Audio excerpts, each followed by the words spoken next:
Anytime my resume has gotten in front of somebody, from a recruiting perspective, and even my LinkedIn profile has really yielded far more results than I ever have in the past. I was getting phone calls for the first time, and I'd never had that before. It doesn't matter how much experience I had and what I had written, it just wasn't written in a format that was speaking to recruiters or speaking to people who were looking for the kind of position I was looking for. And with Jules' efforts, that made that happen. It only took 30 days for Elizabeth to get hired for her senior vice president role. Her story is coming up. This is the Get Hired Show. Today's episode, 3 big mistakes most job seekers make that keep them from getting calls back. Give me some likes, give me some loves. If you're eager to learn about today's topic, I want to know that you're excited about this. I'm Jewel Bracey DeMaio, principal job search strategist and executive coach, helping 6- and 7-figure directors, VPs, and C-level leaders get hired in 90 days or less, guaranteed. The problem is when you're not where you want to be in the first place. The powers that be have already let you know, overtly or covertly, that there's no room for advancement, not for you anyway. Or leadership is viscerally misaligned with your personal values. That's when your voice is not being heard. And in a quite short period of time, that can add up to feeling like you're dying inside a little bit every single day.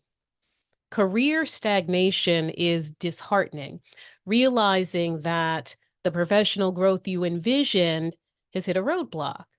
There's this unfulfilled potential on the inside. With no clear path forward, each day that passes without a change intensifies the frustration. The emotional turbulence can lead to deep dissatisfaction, as if your talents are trapped in some kind of box, trying to break free so that you can make a more significant impact, not to mention imposter syndrome, that persistent feeling of inadequacy or not measuring up, even though you have all the quantifiable evidence of the successes and impact you've delivered. Feeling unnoticed or unappreciated in your current professional setting can lead to a sense of invisibility. Your contributions may go unrecognized, and the disconnect between your efforts and acknowledgement can create emotional dissonance. It's like you're playing a vital role, but not getting the applause that your efforts rightly deserve. If it causes you to have a bit of an identity crisis, know that you're not in that boat by yourself. You don't have to stay stuck wondering if your career defines you or if there's more to your essence beyond professional pursuits. The gap between your current position and your desired destination could have you questioning whether you truly deserve the career that you envision. Well, I have the answer for you right now. You do deserve it. In fact, it's already yours. You just have to learn how to make it a reality in your life. And I'm here to give you the practical strategy and the steps to do that. This juncture for you right now can be a transformative one. Now is the time to reconnect with your core values and your passion. So when it comes to putting yourself out there, there's actually an opportunity here for self-reflection. And we'll talk today about how to properly re-examine your skills and expertise so that you can accelerate along your career journey. Let's not allow regret to take hold or sink in, especially when reflecting on past decisions and missed opportunities. Look forward now as you make decisions and make sure that they're more informed choices and take calculated risks to move in the direction that you want and that you need. What I know for sure, if you're not where you want to be, stop playing in a stadium where no one is clapping for you. Use this moment as motivation to move on and move forward. Articulate your achievements in the ways we'll be going over today, so that you can shine in the next stadium that you're actually meant for. There's a reason why I want to highlight mistakes today and help you avoid them.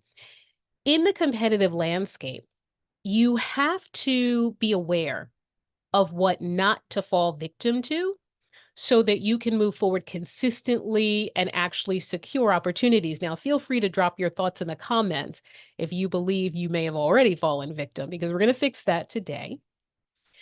These mistakes can be invisible, yet they are most definitely barriers to you getting the calls back for jobs you know you perfectly qualify for. Recognizing and addressing these pitfalls not only enhances the chances of you landing interviews, but also ensures a more strategic and ultimately fulfilling career trajectory. So it's not just about avoiding errors, it's also about unlocking the potential for professional growth and realizing the full spectrum of opportunities that align with your skills and with your aspirations. I'm very interested in your perspective on this, so share in the comments if we're on the same page. Because repeated rejections erode confidence, the persistent feeling of being overlooked can create a downward spiral. And I don't want you at the point when you're questioning your abilities and your worth. It's almost never about your abilities. It's never about your worth. It's almost always about a broken hiring system. Additionally, I don't want the passion and the fire in you to go out, which is quite literally the definition of burnout. And you can definitely tell me in the comments if that's you, burnt out. The emotional toll of navigating the job market, coupled with setbacks, can diminish the energy that I want you to bring to this. I want to recharge you and reinvigorate you so that you can rekindle your passion and be driven forward. If you're concerned about making mistakes that slow down your job search, you need to ask yourself, am I presenting myself strategically? And strategy is what we're all about today, not just talking about it, but actually demonstrating the specific steps of what to do in order to present yourself the right way. Far too often, what happens is that candidates overlook the importance of crafting a narrative that not only highlights your skills, but also aligns with the employer's needs. Note that there are two parts there: the expertise you want to highlight and the skills the employer is actually hiring for. You have to be in alignment there. It's not just about listing qualifications, it's about telling a comprehensive story that showcases how your unique strengths can contribute to the organization's success. Then you have to ask yourself, who is my target audience? Because you cannot be generic. I'm going to say that again louder for the people in the back. You cannot be generic. Sending out countless applications without tailoring them to specific roles and organizations diminishes the impact of your candidacy. There is no such concept of casting a wide net. Well, there is, but it doesn't work. So you end up taking the opioid drug in the hope of catching any opportunity. We not only have an opioid crisis in this country, we also have a opioid crisis when it comes to job search. And when you're floating on the opioid drug, it just leads to a lack of resonance with the employers you actually want. Wait, what? You don't know what employers you actually want? Or any employer would do just fine? Nope, that's not a strategy. Your job search is a precision task, and it requires a targeted approach that aligns your skills with the unique needs of each prospective employer. Job seeking is inherently challenging, and setbacks are an inevitable part of the journey. Recognizing the importance of resilience and mindset mastery is crucial for navigating the emotional highs and lows of the game. Because once you learn the mistakes and know how to avoid them, guess what? That's how you get job search success. Like our client John, he got hired in less than 90 days. After being laid off, he locked arms with us and said, we made the resume process easy for him and equipped him to effectively handle the AI that's all over the place these days until he got a call from a decision maker. Yes, they do call you when you learn what to do. And he also interviewed with the president of the organization and he got the offer. Plus, there's Tony, who landed her new job at the senior director level in less than a month. She said the resume revamp and new LinkedIn profile gave her a confidence boost. And she's thrilled that this all came together the way that it did. And we have Martin, who followed the specific steps we recommended after he had been laid off. And the recruiters reached out to him. These were recruiters who were in his field, where he lived, and talking about jobs that matched what he wanted to do. The opportunity that he ultimately got was a hidden job market role that wasn't even posted. He didn't even formally apply for it. They called him about that job, and that's the offer that he accepted. So let's get into this in a practical way so you learn exactly what the 3 big mistakes are that most job seekers make that keep them from getting calls back, and of course, how to avoid them. Then I want us to hear Elizabeth's story and the strategy we use to get her hired in 30 days. And finally, we'll take a look at the screen so that you can get the actionable steps to implement. So instead of falling victim to mistakes, you're moving consistently forward in your search, getting responses to your resume, getting calls back from your LinkedIn profile, and being invited to interviews and hearing offers. I'll share this. We had a client who worked in staffing and wanted to pivot to diversity, equity, and inclusion at a minimum on the director level. The issue was that although she had touched on DEI projects in several positions throughout her career, DEI was never formally within her scope of responsibility, nor was it ever in any of her job titles. This is where paying attention to what the employer wants, then making sure your skills and expertise match that come into play.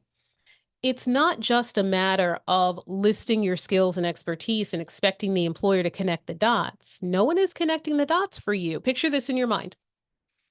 Everyone is looking at your resume or LinkedIn profile on their phone in the car. And they're also driving the car. That's how much attention you're getting at first. Always bear that in mind. So we strategically positioned her for the DEI roles that she wanted. For the role that she got, she applied. They reached out a month later. She had the panel interview on a Monday, and then that Friday, she got the offer. Let's now talk about what these 3 big mistakes are. Mistake number 1, not reverse engineering the job description. So failing to reverse engineer job descriptions typically results in being generic, causing a mismatch between your skills and what the employer actually needs. Employers make quick judgments, takes them 7 seconds or less. And even in that 7 seconds, they are super distracted because they're getting phone notifications and driving the car. So if on top of all those things in the world, your resume is misaligned with what that employer needs, that's a negative first impression that results in you getting deleted. You're never going to hear from them. Here's what you want to do instead. Print the job description and your resume side by side. Use a red pen to map the 3 most important duties of that role to 3 specific instances on your resume that illustrate you accomplishing those duties successfully. And when it comes to the 3 most important duties, use the following as a litmus test. Here's the key question. What you're asking yourself is, what is it that this employer is reaching into his back pocket every 2 weeks to pay me to actually come in and actually do? Ask yourself that question as a litmus test. And the key words are actually do. Every job description says you need to have good communication skills. Every job description says you need to be a self-starter. But Things like that fail the litmus test. The employer's not really reaching into his back pocket every 2 weeks to cut you a paycheck for being a self-starter. And even listen to the words that I'm using. I'm talking about the employer paying you for things that you would actually do. Do is different than be. The reality that you can be a self-starter is different than doing the core duties of the job. Listen to how else my words differ. We're talking about what you actually do. But if one of the things you emblazon across the top of your resume is that you have good communication skills, there's a difference between having good communication skills and actually doing the core duties of the job. So it's important to identify the 3 core duties of the job, and then you need to map those to your resume. If that's something that resonates with you, if that's something that makes sense to you, that you can go implement today, give me some likes, give me some loves. Now, here's another pro tip. Link the role that you're targeting to the company's strategic goal. So connect your potential contributions in their environment to the broader goals and objectives that the organization has. And you can find that out about practically every company online. Demonstrate how you can help the company achieve its strategic vision. It requires more thought than just clicking the easy apply button, and I'm completely against the easy apply button anyway. I want you to think more deeply about each opportunity and go deeper with fewer opportunities than going wider and surface and using one-click easy apply for a bunch of alleged opportunities. Mistake number 2, failing to get to the bottom line. So when you're focusing only on job duties and responsibilities without highlighting your achievements, it makes your resume blend in with everybody else's. You have to include the bottom line results of your actions. Otherwise, the narrative that you're putting forth is incomplete because you're missing the most critical part. Without specific metrics, your resume can leave employers wondering whether your contributions were significant or just routine. And so here's a fast fact for you. If a prospective employer is wondering about anything, all that translates to is a quick hit of the delete button. Quantifiable achievements, though, leave no room for doubt. You need to demonstrate ROI. Employers want to know what kind of ROI they can expect from hiring you. So quantify your achievements with specific, measurable metrics and use them to either kick off or wrap up your bullet points. So that's going to be something very, very important that you need to do. Mistake number 3 is coming up with an on-screen demonstration so you can really catch this screenshot by screenshot and know how to apply it. Right now, let's have Elizabeth share her success story because avoiding these mistakes we're talking about ended up being key to her getting hired. I have accepted a position with Georgia Pacific as a category leader, and I will be starting on March 1st. And I'm really excited about it because they are the thought leadership that I've been looking for. Tell me a little bit more about what you mean by that when you say the thought leadership that you've been wanting. Sure. So everybody talks about best practices and has words on the wall and things that everybody points to and all the rest of that. But this company really walks the walk and not just talks the talk. The entire interview process is geared around questions for their 8 management principles that they require and expect their employees and their managers to work and interact by. And so when you talk about the 8 management principles, did Mhm. you know about that before you went in? What was your interview prep like before you met with the various people in your string of interviews? I happen to know something about that these were really important things for the company, in addition to the fact that when I was sent my interview itinerary, they did have links to best practices for interviewing, as well as the 8 guiding principles that I've been referring to. So there's a ton of information online. And so it allowed me to be able to really dig in and really understand, what they meant by these 8 different guiding principles and examples of what that meant, what it looked like in real life and practicality, both as an individual contributor and as a manager. So let's back things up for just a second. And I want to go to the beginning of the story. What can you share with us about what the situation was in the first place that caused you to be looking for something new? Sure. I had come out of working for an organization that maybe was not in line with the best thought leadership that I personally subscribe to, and one I had been in as well in a previous life. So, um, that really being in the wrong culture and in the wrong environment, especially for myself, it really was a huge impact to, my mental health and really my drive to find another position. And I felt myself really needing to spend more time cycling through and processing exactly everything that I had been through. It had been a great opportunity, but it just really wasn't the best fit culturally for me.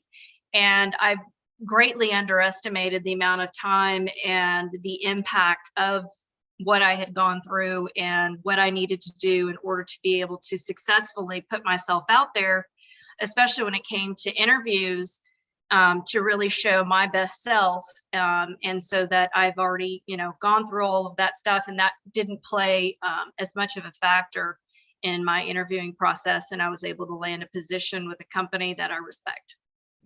This is so important, kind of the origin story and where you came from in the first place. And this is where I think your story is really the same as a lot of people, being in a place where it's impacting your mental health and however that plays out. I just had a conversation today with another client who is experiencing the exact same thing where you look around and it's not like you wake up one day with this thought of oh, this place is really weighing on me, or however that thought expresses itself, but sometimes the workplace can kind of creep into our mental health in a bit of a negative way, and it Mhm. creeps in and it happens over a period of time. And True. so you came out of that. I know that other people struggle with this, Mhm. and it's good that you made the moves to step into something that's better for yourself. Mhm. Talk a little bit about, did that mental health experience that you went through, did you have any concern that it would bleed into your interviews, or did you have a way to kind of take care of that so that you would, like you said, show up as your best self? Yes, I was extremely concerned about that showing up in my interviews. I know all of the best practices when it comes to interviewing and all the rest of that, but cycling through enough to be able to present the best self, really, it took a lot of soul searching and, quite frankly, a couple of calls to Jewel herself, to say, hey, this is what I'm experiencing. And she's, she was very good about saying, hey, you're totally normal. This can happen. And, you should take the time to do that, as well as, when Jewel took the time to prep me for some interviews, really at the end of it, she's like, hey, listen, 95% of this information. You've lived this, you've walked it, you've talked it, you've done it, you've got all these success stories, the information. So, just practice a couple of the answers to the hard questions, if you will, and then you're ready to go. And what was also very helpful was, this isn't a college crash course in taking a final. Is don't study all the way up until the time that you're going to deliver. Take that couple hours, a 3-hour break, go eat lunch, go work out, go do whatever it is, and be ready to answer those questions and with a fresh brain. Now, you touch on something important, that when I do interview strategy with you and with others, we do not take it up to the last blessed minute. Really, I prefer that you not talk to me for interview prep on the day of the interview, because it's too much and your brain gets too wound up. So, really, what's key to mastering the meeting is being able to be confident that factually you know the information. Objectively, you have the experience, right? So Mhm. usually that's never the issue. The issue is how to frame it, how to shape it, how to present the story. Those are the issues that we concentrate on when we're talking about interview prep and mastering the meeting. But I never have to give you content. I don't have to tell you your business. I don't have to tell you your expertise. That's the part you bring to the table. I'm here to cheer you on, but not in a kumbaya type of way, but cheer you on and let you know, yeah, you do have this. Yeah, you do know all that you need to know. It's just a matter of how you're going to present it for this opportunity for this person. That's where the mental health piece can really chip away. It doesn't chip away at your knowledge. You know what you know. You have the expertise that you have. Mental health part doesn't chip away at that. What it does, though, is it can chip away at the confidence. And I'm here to shore you back up and remind you, hey, you know exactly how to do this job. Hey, look at the top 5 things they require in this job. Yes, you've done this, you've done this, you've done this, you've done this. Let's point to the places in the resume where I already wrote that you did that. Let's go back for a second and talk about building the story on your resume. Mhm. So tell me about how you felt about doing that process with me. Tell Mhm. me about how you felt when you saw the end result. Let's talk about that for a minute. Sure. First of all, I was caught off guard about how much time Jewel spends with you before she starts doing any sort of work. And I had had somebody write a resume from before, and I could very easily tell the difference between, how Jewel was going about it with her process. We spent a significant amount of time, her, walking through, asking me questions, and just, really digging into, getting to the factual stuff and the meat, if you will. Um, when I was writing my resume, I just really wasn't bringing the stuff that really brings the wow factor to the resume. So when I read the resume for the first time from Jewel, first I was like, who's this? Oh, wait a minute, that's me. That's great because you did do those things. Exactly. So, the end product has been incredibly impactful. Anytime my resume has gotten in front of somebody, from a recruiting perspective, and even my LinkedIn profile has really yielded far more results than I ever have in the past. I was getting phone calls for the first time, and I'd never had that before. It doesn't matter how much experience I had and what I had written, it just wasn't written in a format that was speaking to recruiters or speaking to people who were looking for the kind of position I was looking for. And with Jules' efforts, that made that happen. What's really important about what you're saying, and what I want for our viewers to really understand, is that there's a difference between presenting history or a list of things on a piece of paper, the 4 corners of which we call a resume. That's one thing. Mhm. Quite frankly, it's straight out of 1999. What I like to work on with you is phase 1 of building that story. And the story has some core pillars. The pillars are who you are. Who you are is the most important. That's why I say it first, because who you are is really the only unique thing that you bring to the table. Mhm. Clearly, other people in America do what you do, have the same job title as you, and that's true for pretty much everybody. So, who you are is the most important. What you do, that's the core of what you do all day, every day. What's your real expertise? And I go into that in a way that I consider to be deep and hardcore. I'm looking for things like, operation strategy, sales team leadership, revenue growth, things like that, that you actually come in and do. Those are your areas of expertise. What I don't believe in are the imitation keywords that cover things up, like good communication skills and teamwork and things like that. And if you think about it, the employer is not really reaching into their back pocket every 2 weeks to cut you a check for, being able to work in a fast-paced environment. That's not it. They're paying you so that you can come in and do those core things. And then the third pillar to the story that I use to build the resume in LinkedIn has to do with the value that you bring. So you can say a whole lot of things about yourself, but then it's like, well, so what? And you keep on asking yourself that question. So what you did this? So what you did that? Well, we increased efficiency X%. Well, we made X amount of dollars. That's the so what. And that's the value that you bring. So I know that we put those elements into your story. Elizabeth, talk a little bit about what happened with your new LinkedIn, because then we had to translate the story onto LinkedIn. What were the results there for you? Sure. I mean, I've had a LinkedIn profile for I don't know how long, probably 10 plus years. And Jewel went in there and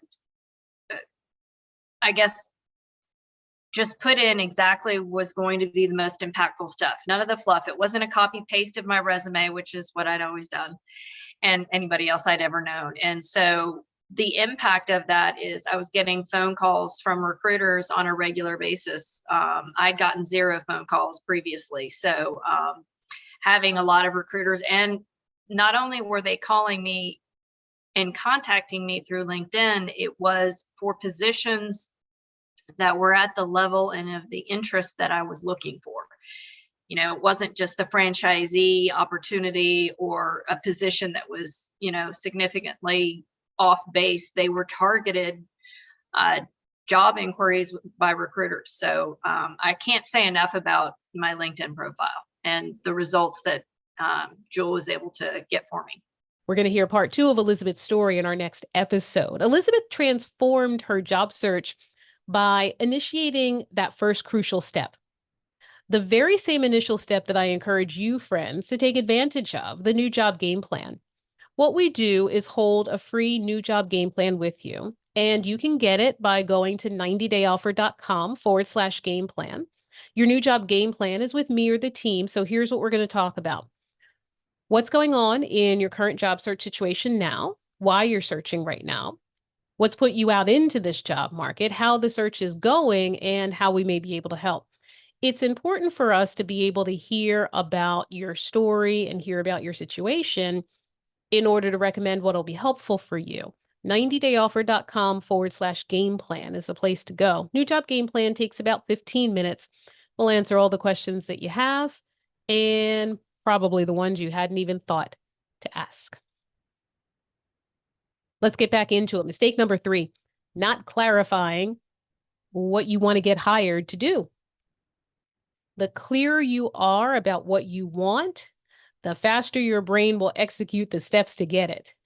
When you are competing with job seekers who have a clear sense of purpose, but you don't, that's how you end up caught in a job search that takes a year and a day. So understand what the goals and challenges are that you can attack in the employer's organization.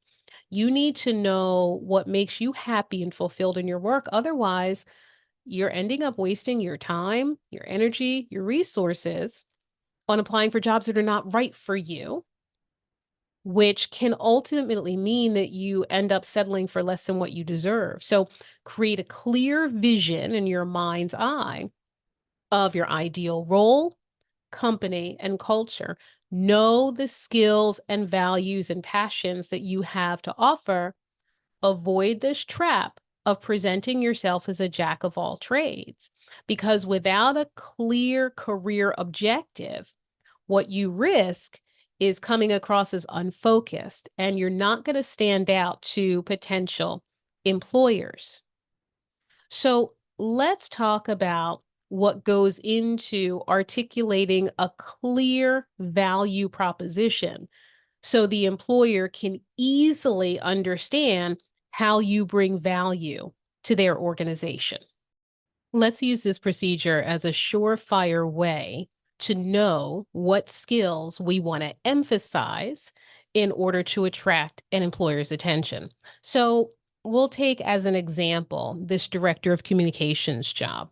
Now, if you're looking for opportunities and you're using the LinkedIn platform, you have LinkedIn Premium. One of the benefits of that is that LinkedIn will tell you in this section here how you match. And LinkedIn says 3 skills match your profile, stand out by adding other skills that you have. Okay. And the skills added by the job poster show all skills. Okay. So the AI here is just a gift because LinkedIn is very, very clear in what you need to add. So add these skills to the profile. And I'll show you how to do that. I'll use my own profile as an example. So what I'm going to do is go ahead and I'm going to scroll down to the skills area, click the plus sign, and let's look at this list once more. It says I already have communication, leadership, and project management. I need to add Box Cloud and I'm going to click Save, add more skills. What else is it saying that I need? See how now it says 4 skills match your profile? Let's show all the skills. I'm going to add budgeting. Just click the Add button and I'm going to save it. 5 skills match your profile, okay? So what you want to do is you want to make sure that you get this number up to 10. You want all 10 skills matching your profile. Now, by the way, 2 things.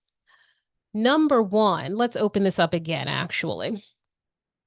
Communication strategy. So what if on my profile I have communication something, but it's different? What if I have, for example, marketing communications?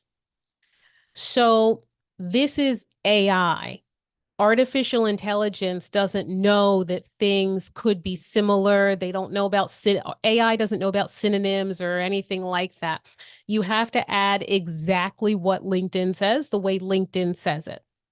So if I have communications something else, it still needs to say communications strategy. Okay. So here's another example, relationship development. What if I already have on my profile relationship management? Isn't that good enough? No, it is not.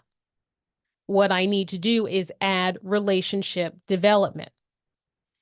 The second thing that we want to talk about here is make sure you actually have these skills. If you're applying for jobs that you are a reasonable match for, you very likely do have these skills. So if there's something on here that you've completely never heard of, don't add that because you're not being authentic and honest and truthful. When we're talking about this skills area, this is not necessarily to say you are expert in it and you live and breathe fostering inclusivity all day long. It means you're familiar with the concept. That's all it means. So if you have reasonably come into contact with these skills, if you've reasonably dabbled in these skills at the very, very least, then you can go ahead and add these to your profile and you're going to keep on adding them until it says that you are a 10 out of 10 match for the role. So we're talking about having skills now in the bottom section of this profile.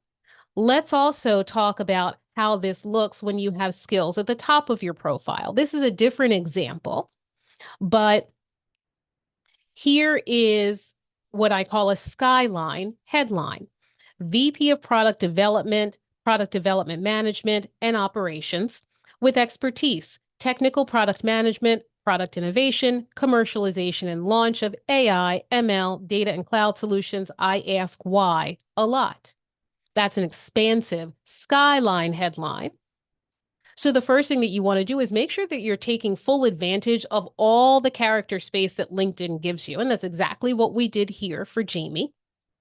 Notice the hardcore keywords that fill this skyline headline: product development, technical product management, product innovation, commercialization, launch, data, cloud solutions. All of those are keywords that LinkedIn is going to be looking for. You want your skyline headline to be absolutely packed with keywords. Let's take a look at another example. So this is Troy. His skyline headline: owner's representative, construction project executive specializing in owner representation, construction management, project management, budget oversight. So what we want to do is we want to be emphasizing the same core keywords at the top of the profile as at the bottom of the profile. Let's go ahead and take a look. When we scroll down to his skills, okay, now, by the way, I can't highlight it, but you see at the very top, we still see his name and we still see his Skyline headline under his name, at least the portion of it that LinkedIn shows. But the Skyline headline, so that we don't forget, says he's an owner's representative, he's a construction project executive. What are the first two skills that we see on LinkedIn? Owner's representation and construction management. When we open this up, and what's important, you know what? Let me go back for a second, because before we even open this up, what this is called your skills above the fold. Above the fold, like in the fold in a newspaper. Above the fold was the big story of the day. Okay, this is above the fold. You want your skills above the fold to be absolutely squarely related to the thing that you are trying to get a job doing. This must hit the nail on the head. And then when we open up the rest of these skills, we have other things. Project management. You see, his third skill is also something that was in the Skyline headline. That's exactly what you want to be doing with your skills, friends, so that you're not falling into some of those big mistakes that most job seekers make that are keeping them from getting calls back. When you integrate and incorporate the core keywords in your LinkedIn profile this way, guess what? Two things happen. The first thing that happens is as soon as they click on your profile, right there in the headline, okay, they see, all right, this is a person we want. We need a construction project executive. They can see that immediately. And when he has those same keywords in the bottom of his profile under the skills section, this is what engages the AI on the LinkedIn platform. This is where we're able to show you're a 10 out of 10 match for the job that you're going for. If you know you need help to not fall victim to any of the mistakes we're talking about today, jump on the opportunity right now to get your new job game plan at 90dayoffer.com/game plan. It's 15 minutes of us talking about your background story, what's going on in your job search right now, what you're thinking you'd like to do next. If you're not getting enough responses, we'll talk about that. If you're interviewing but not getting offers, we'll talk about that. We'll also talk about whatever point in the job search you're in right now and what you feel like you need help with. The new job game plan is private and one-on-one. Share your story with me or with a specialist on our team, and you'll get some thoughts and recommendations on what to do next so that you have specific, concrete steps going forward. On the next episode of the Get Hired Show, the #1 change you can make today to get the calls and the interviews you need. Be sure to join us right here, Friday at noon Eastern Time.